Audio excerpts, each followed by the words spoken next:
नमस्कार। आज की क्लास में हम लोग पढ़ेंगे बिहार सामान्य परिचय के अंतर्गत दक्षिण बिहार की जो नदियां हैं उसकी विशेषता पढ़ेंगे। इसके पहले की क्लास में हम लोग उत्तरी बिहार की जो नदी थी उसकी विशेषता जाने थे। आज की क्लास में हम लोग दक्षिणी बिहार में जो नदी है उसकी क्या विशेषता है वो जानेंगे। तो हम लोग आते हैं सबसे पहले दक्षिणी बिहार की पहली नदी कौन सा है। हम लोग बाएं साइड से चालू करते हैं करमनासा नदी। ये जो देख रहे हैं आप लोग ये करमनासा, उसके बाद सोन, फिर पुनपुन, फिर फल्गु, क्यूल, अजय, चंदन। तो हम लोग मेन जो नदी है उसके बारे में हम लोग जानेंगे। तो करमनासा नदी, करमनासा नदी का उद्गम कहाँ से है तो बिंद की पहाड़ी है। करमनासा नदी की उद्गम जो है कहाँ है तो बिंद की पहाड़ी है। उसके बाद हम देखेंगे कि करमनासा नदी बिहार और उत्तर प्रदेश के बीच की सीमा बनाती है। करमनासा नदी जो है ये बिहार और उत्तर प्रदेश के बीच की सीमा का निर्धारण करती है। उसके बाद करमनासा नदी गंगा में किस जगह पर मिलती है तो चौसा के पास। चौसा कहाँ है तो आप लोग जान रहे चौसा बक्सर में है। इसके बाद हम लोग देखेंगे दक्षिणी बिहार की सबसे पश्चिमी नदी। दक्षिण बिहार जो इसकी सबसे पश्चिम वाला नदी कौन सा है करमनासा है। उसके बाद इसे बोलते हैं करमनासा नदी को। अब हम लोग दक्षिण बिहार की दूसरी नदी आ जाएंगे। दूसरी नदी कौन सा है तो सोन नदी है। अब सोन नदी के बारे में हम लोग देखेंगे। सोन नदी का उद्गम कहाँ है तो अमरकंटक की पहाड़ी। ये अमरकंटक की पहाड़ी इस जगह पर है। तो सोन नदी का उद्गम कहाँ हो गया अमरकंटक की पहाड़ी हो गया। उसके बाद बिहार में प्रवेश करती है किस जिले से होकर तो रोहतास जिले से होकर बिहार में प्रवेश करती है। उसके बाद इसकी सहायक नदी का नाम याद रखेंगे उत्तरी कोयल। जो इम्पोर्टेंट है उसी को हमने नोट किया यहाँ पर। उत्तरी कोयल इसकी सहायक नदी है। उसके बाद गंगा में मिलती है किस जगह पर मिलती है तो दानापुर के पास मिलती है। गंगा में किस जगह मिलती है दानापुर के पास मिलती है। उसके बाद हम लोग आ जाएंगे पुनपुन नदी। पुनपुन नदी का उद्गम कहाँ है छोटा नागपुर का पठार। गंगा में मिलती है फतुआ के पास। इसका ट्रिक क्या है पो से पुनपुन पो से फतुआ है ना। पो फो में आता है पो फो बो ये सब आता है। तो पो फो यानी पो से पुनपुन पो से फतुआ। यहाँ पर फतुआ लिखेंगे आप लोग फतुआ।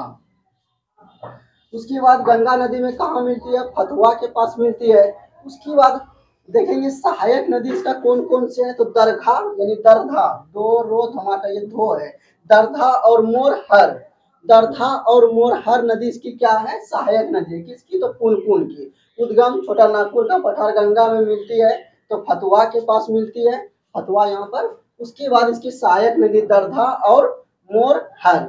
उसके बाद हम लोग आ जाएंगे फल्गु नदी पर। फल्गु नदी देखेंगे। फल्गु नदी इसलिए देखेंगे निरंजना और मोहना दोनों को मिलने से फल्गु नदी का निर्माण हुआ।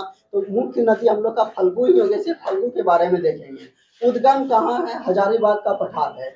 उसके बाद देखेंगे निरंजना और मोहना दोनों नदी के मिलने से फल्गु नदी का निर्माण हुआ यानी फल्गु नदी बनती है।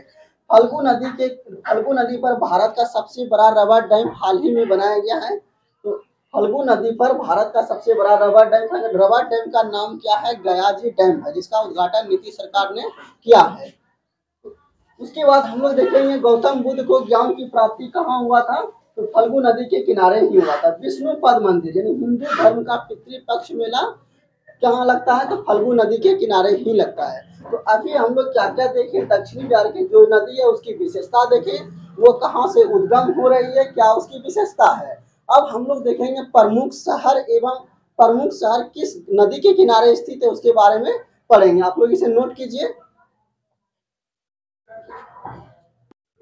अब हम लोग देखेंगे बिहार के प्रमुख शहर किस नदी के किनारे स्थित है इसके बारे में पहले देख लेंगे।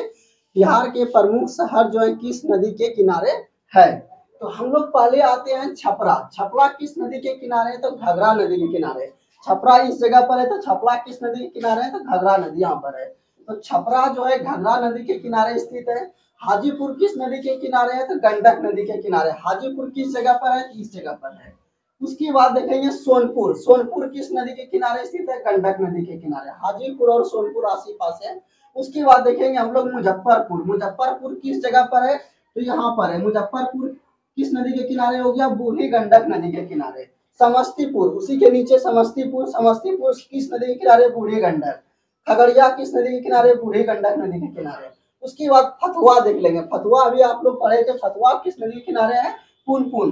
फो यानी कि फो में फो आता है ना देखिए इसमें भी फो इसमें भी फो यानी फो के बाद फो तो फतुआ पुनपुन नदी के किनारे। पुनपुन और गंगा दोनों नदी है। उसके बाद दरभंगा, दरभंगा किस नदी के किनारे स्थित है? ये दरभंगा हो गया, बागमती नदी के किनारे स्थित है दरभंगा। उसके बाद गया जी किस नदी के किनारे स्थित है? फल्गु नदी के किनारे। ये क्वेश्चन तो सबको याद भी रहते हैं। उसके बाद यहाँ पर लिखे बाकी कुछ भी सर पूछे तो नहीं जानते हैं तो गंगा नदी के किनारे लगाएंगे। तो हम लोग आज की क्लास में देखें कि दक्षिण बिहार की जो नदियां हैं उसकी विशेषता देखें, और बिहार यानी कि बिहार के प्रमुख शहर किस नदी के किनारे स्थित है उसके बारे में देखें। धन्यवाद।